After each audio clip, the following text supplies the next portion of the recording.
हूं शम्स ताहिर खान और आप देख रहे हैं वारदात।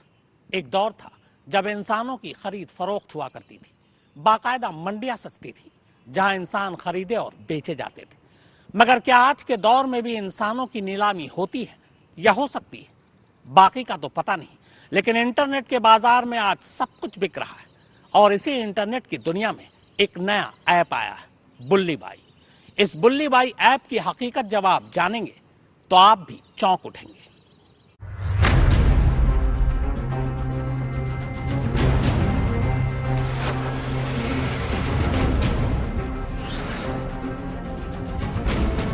जो पहले सुली डील्स हुआ था वैसे ही अभी हुआ है और ये बार मेरा भी नाम है उस लिस्ट में। मुझे 1 जनवरी को पता चला।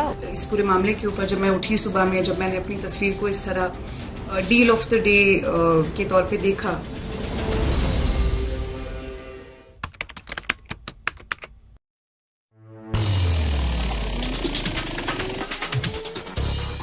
साल का पहला दिन, ज्यादातर लोग सेलिब्रेशन के मूड में। इसी रोज गिटहब प्लेटफॉर्म पर एक ऐप चमकता है, वो ऐप जिसमें 100 से ज्यादा मुस्लिम महिलाओं की तस्वीरें चस्पा हैं। और इन महिलाओं को ऑक्शन यानी नीलामी के लिए उपलब्ध बताया गया है। देखते ही देखते इस ऐप के ग्रैब्स और लिंक्स ट्विटर की टाइमलाइन पर तैरने लगते हैं। सोशल मीडिया में इस ऐप से जुड़े मैसेजेस की बाढ़ सी आ जाती है। ऐप का नाम है बुल्ली बाई।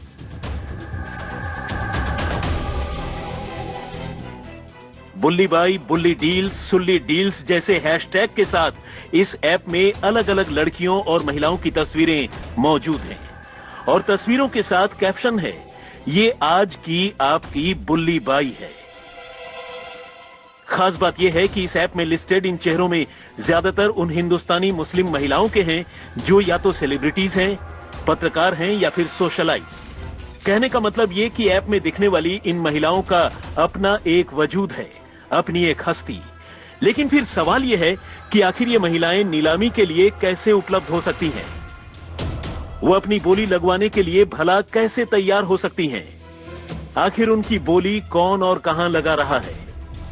क्या ये महिलाएं गुलामों की तरह खरीदी बेची जा रही हैं?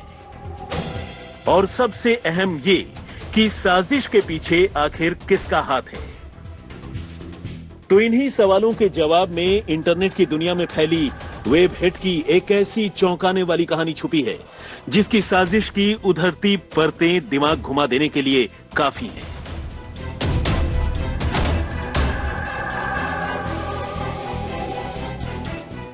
कोटद्वार से लेकर बेंगलुरु, दिल्ली से लेकर मुंबई और बिहार से लेकर नेपाल तक पुलिस इस बुल्ली बाई ऐप और इस ऐप के जरिए बुनी जा रही साजिश के जाल को काटने की कोशिश कर रही है। तफ्तीश जैसे जैसे आगे बढ़ रही है, ऐप के पीछे छुपी साजिश और साजिश के चेहरों से पर्दा उठ रहा है।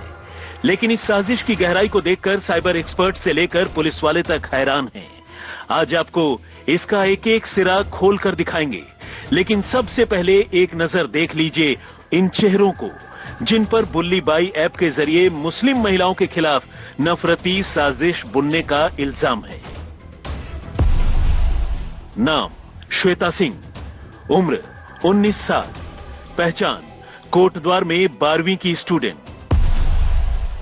नाम विशाल कुमार झा, उम्र 21 साल, पहचान बेंगलुरु में इंजीनियरिंग स्टूडेंट। नाम शुभम रावत, उम्र 21 साल, पहचान दिल्ली में कॉलेज स्टूडेंट। नाम जियाओ, उम्र नामालूम, पहचान नेपाल में बैठा हैंडलर। फिलहाल पुलिस इन 4 में से 3 चेहरों को तो गिरफ्तार कर चुकी है।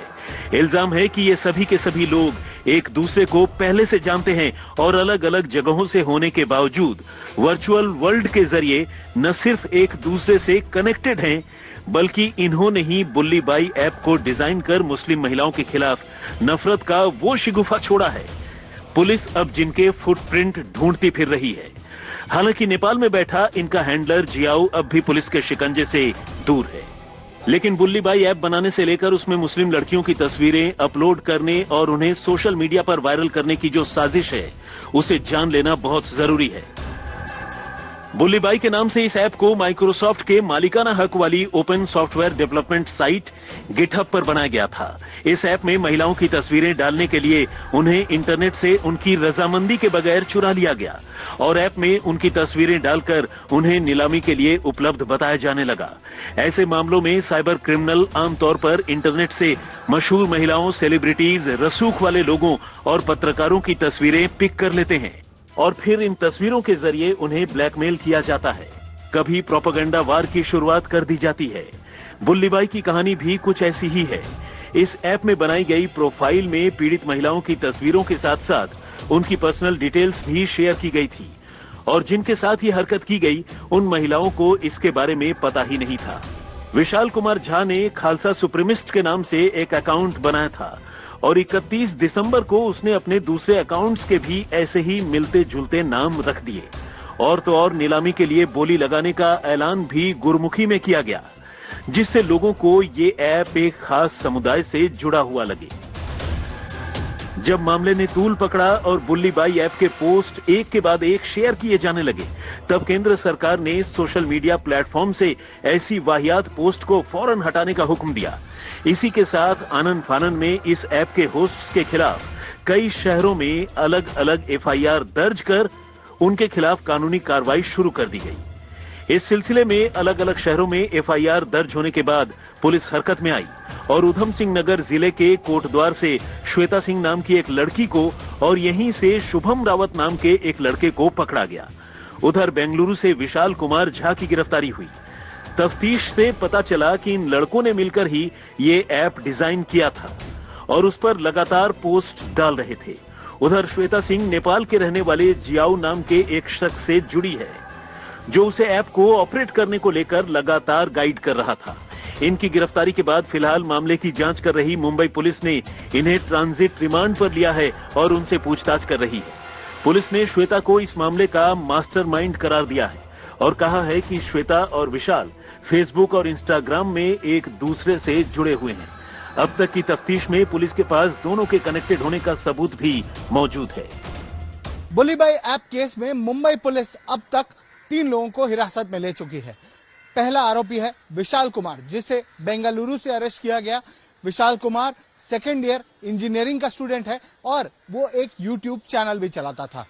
दूसरी आरोपी है श्वेता सिंह, जिसे उधम सिंह नगर उत्तराखंड से हिरासत में लिया गया और ये कहा जा रहा है कि श्वेता सिंह इस ऐप की क्रिएटर भी थी और नेपाल में एक व्यक्ति से वो इंस्ट्रक्शंस ले रही थी जिसके तहत इस ऐप को चलाया जा रहा था।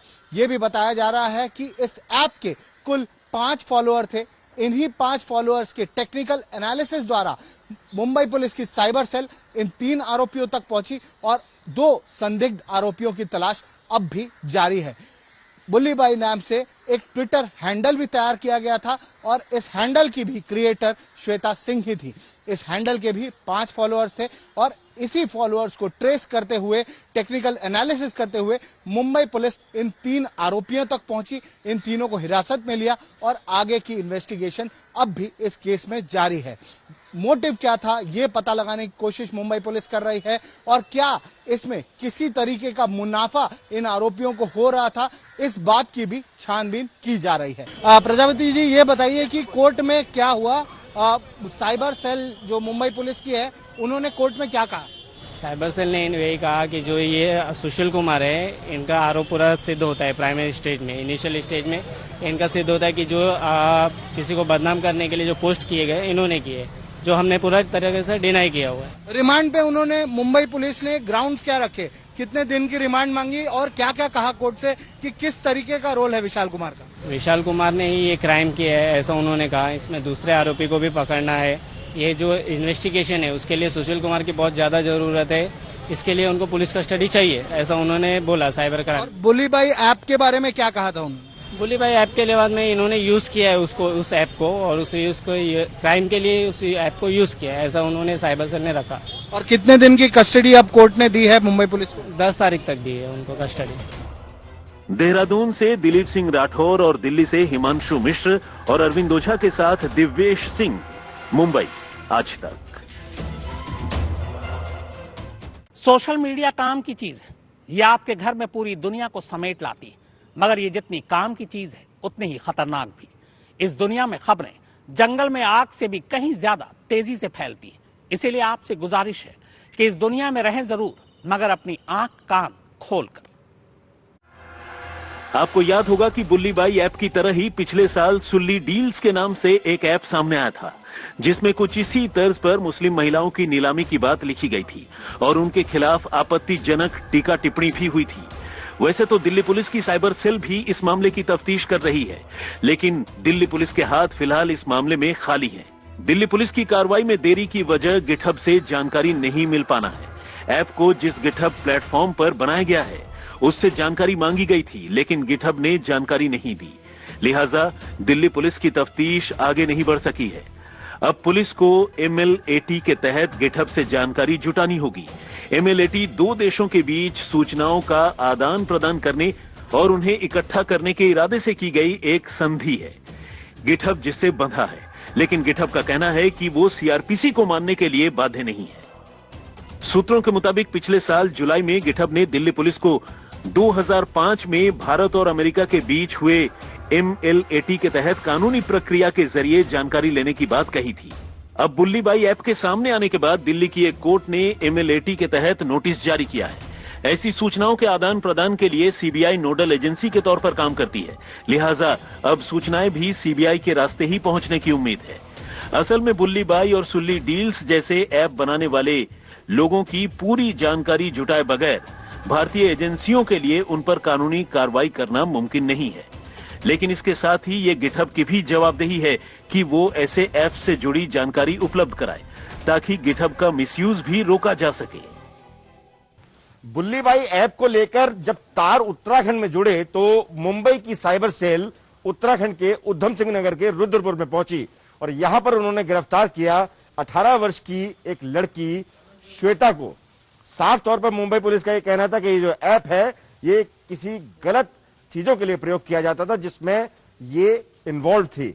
ऐसे में पुलिस के द्वारा जब यहां लाया गया तो यहां से पूरी तरह से तहकीकात की गई, बात की गई और उसके बाद आखिरकार उस लड़की को लेकर मुंबई की साइबर सेल यहां से रवाना हो गई। इसके तार और भी जुड़ते चले जा रहे हैं क्योंकि बुल्ली ऐप को लेकर एक लड़के की गिरफ्तारी पौड़ी गढ़वाल के कोटद्वार से भी हुई है, जिसको कोर्ट में आज प्रोड्यूस किया गया और ट्रांजिट रिमांड के लिए पुलिस की एक टीम मुंबई ले जाने के लिए वहां भी मौजूद है। देहरादून से दिलीप सिंह राठौर और दिल्ली से हिमांशु मिश्र और अरविंद ओझा के साथ दिव्येश सिंह, मुंबई आज तक। तो वारदात में फिलहाल इतना ही, मगर आज तक पर खबरों का सिलसिला लगातार जारी है।